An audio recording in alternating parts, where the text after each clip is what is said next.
How to heal twin flame rejection like a boss. Well, first of all, when you experience rejection from your twin flame, they're not rejecting you. That's very important to know. They're showing you where you're rejecting yourself. There might be parts of yourself that you've silenced.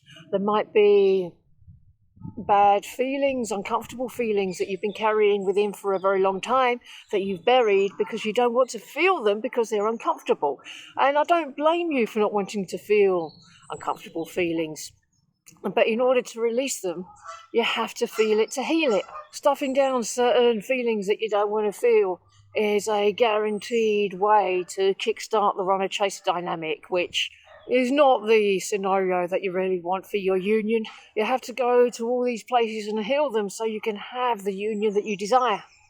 Seeing rejection as an illusion shifts the way that you feel about it, because it's not that your twin flame doesn't love you, because they do. It's not that they don't want to be with you. But if there's certain parts of yourself that you're not wanting to be with, your twin flame is going to show you that you are by not wanting to be with you. So the moment you go to that place and make a new choice to be with yourself, your union will shift. It could be a very subtle shift on the outside at first, too subtle to even notice. But the shift has been made on the inside with every new choice, with every bad feeling that you heal by bringing love there. And that will manifest your union. The inner wounds that are being triggered by the experience will be pretty similar for everyone. There'll be wounding in the area of romantic love.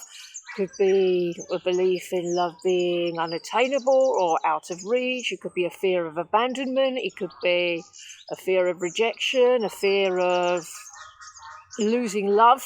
Yeah, none of these have any power because you can't lose love, regardless of how things look on the outside. If you remember that you can have love at any time you like because you have the source of all love within you, you can be with love now. You can be with love whenever you want. You don't need to get love from the outside or from another person. You can choose to be validated just by the divine.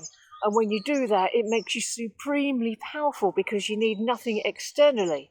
That empowerment shifts the dynamic in your union massively away from the third party and towards a place where you want to be together. Your twin flame is you. Their rejection is going to reflect how you see yourself.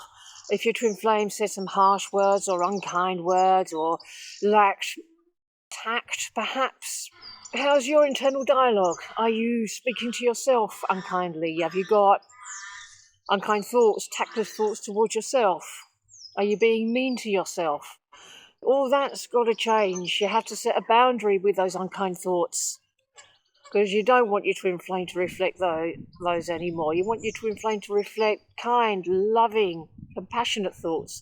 So it's time to make a new choice here to be kind, loving, and compassionate with yourself and speak to yourself in that way. Always speak to yourself like someone you love.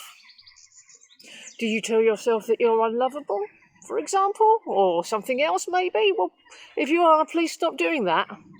Would you tell a 4-year-old child that they're unlovable? Well, of course you wouldn't. But that's what you're saying to your inner child every time you say that to yourself. So please stop doing that. Check yourself. Any unkind internal dialogue, you want to change that. And this is how you can use these moments to deepen your self-love and power. You're bringing love to yourself. You're loving yourself in every place you're needing to be loved. You're tapping into the source of all love and getting all your love and your energy from there. And in there lies infinite power, because you're not dependent on anyone.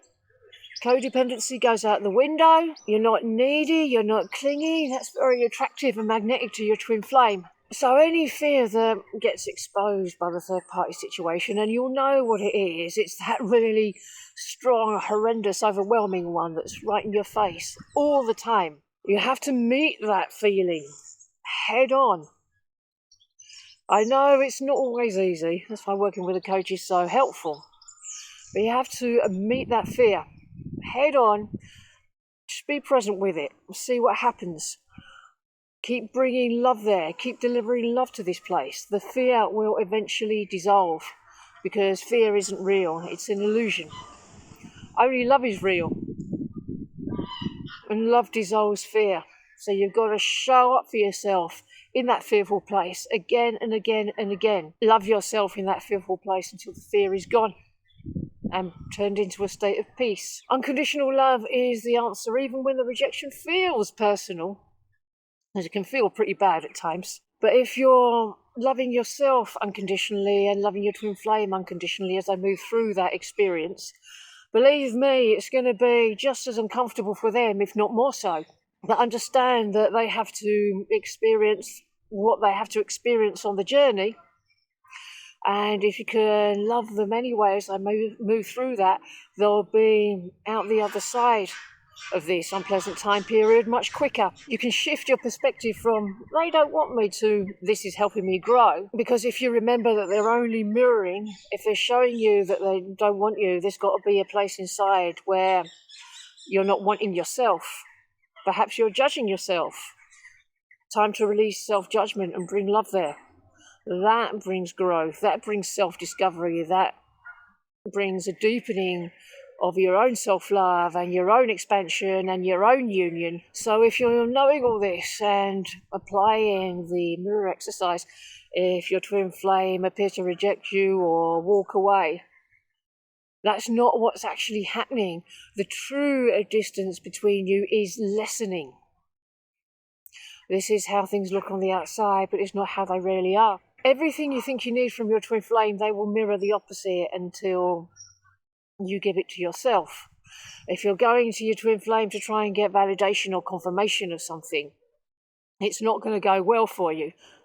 But as I said earlier, if you go to all the places where you're feeling bad on the inside and validate the feelings, acknowledge those feelings, then you're giving yourself the validation and confirmation that you're needing.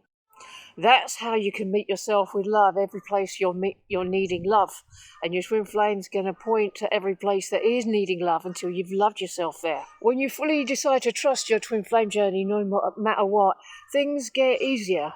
Things get a whole lot more peaceful, and all the stress goes away because you're no longer trying to control.